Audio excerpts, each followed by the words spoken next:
Hi everyone, it's Anthony here. Regulars at the Beacon Church will know we've been going through the book of Daniel recently, looking at how the Lord reigns supreme forever and over all things. We've been looking at the book a chapter a week on Sundays and in our midweek house groups. But like other biblical books, it's helpful to stand back and see the big picture of the book as a whole. And I'd like to spend a few minutes in this video talking about that. As we've seen, it's fairly easy to see Daniel as a book of two halves.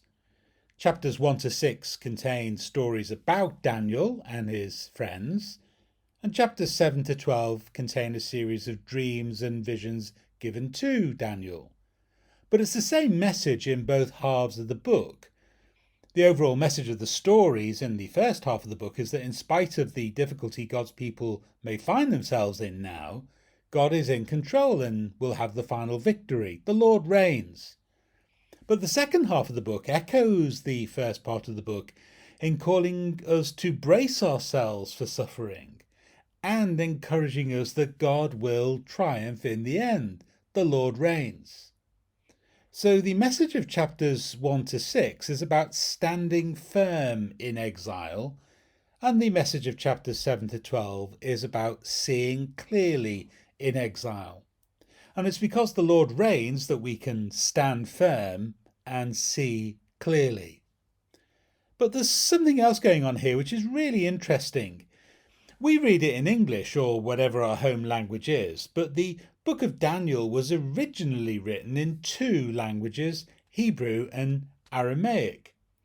So the book opens in Hebrew and continues in that language until we get to chapter 2, verse 4, where we read that in response to King Nebuchadnezzar, the astrologers answered the king. And then the language shifts from Hebrew to Aramaic. And the rest of chapter 2, all the way through to the end of chapter 7, is written in Aramaic. Now, Aramaic was the everyday language of the Babylonian court. It was the lingua franca of the day. In other words, it was the international language of diplomacy, economics, and politics of the times in which Daniel and his friends lived. And that adds to the vividness and the realism of the book. Various theories have been given for why this language shift happens, though we're not told and we don't know for certain.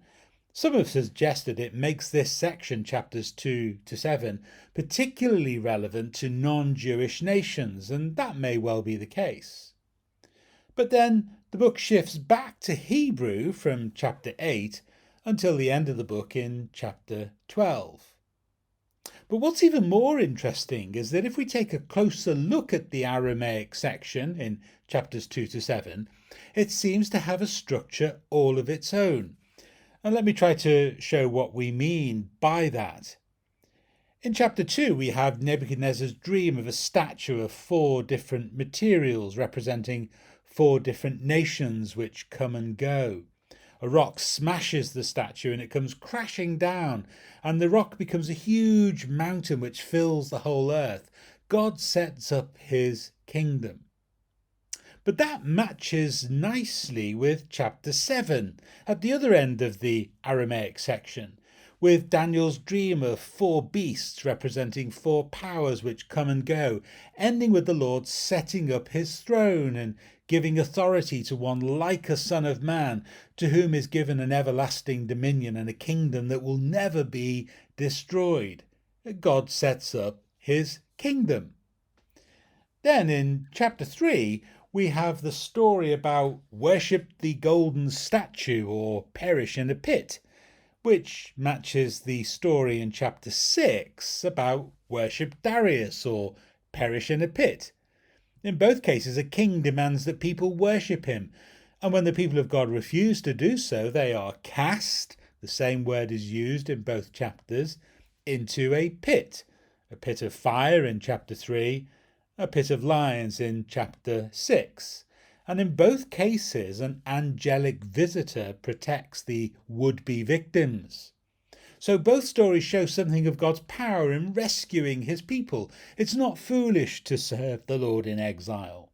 And in both cases, the world's rulers recognize this, with Nebuchadnezzar and Darius both declaring the greatness of the Lord in rescuing his servants. Then in chapter 4, we have a story of God's judgment on Nebuchadnezzar, which matches the story in chapter 5 of God's judgment on Belshazzar. Both chapters have proud Babylonian kings claiming what is proper only to God. Both receive warnings from God about their situation. Both use Daniel to interpret the revelation from God. In both cases, Daniel predicts judgment, and the judgment comes as promised.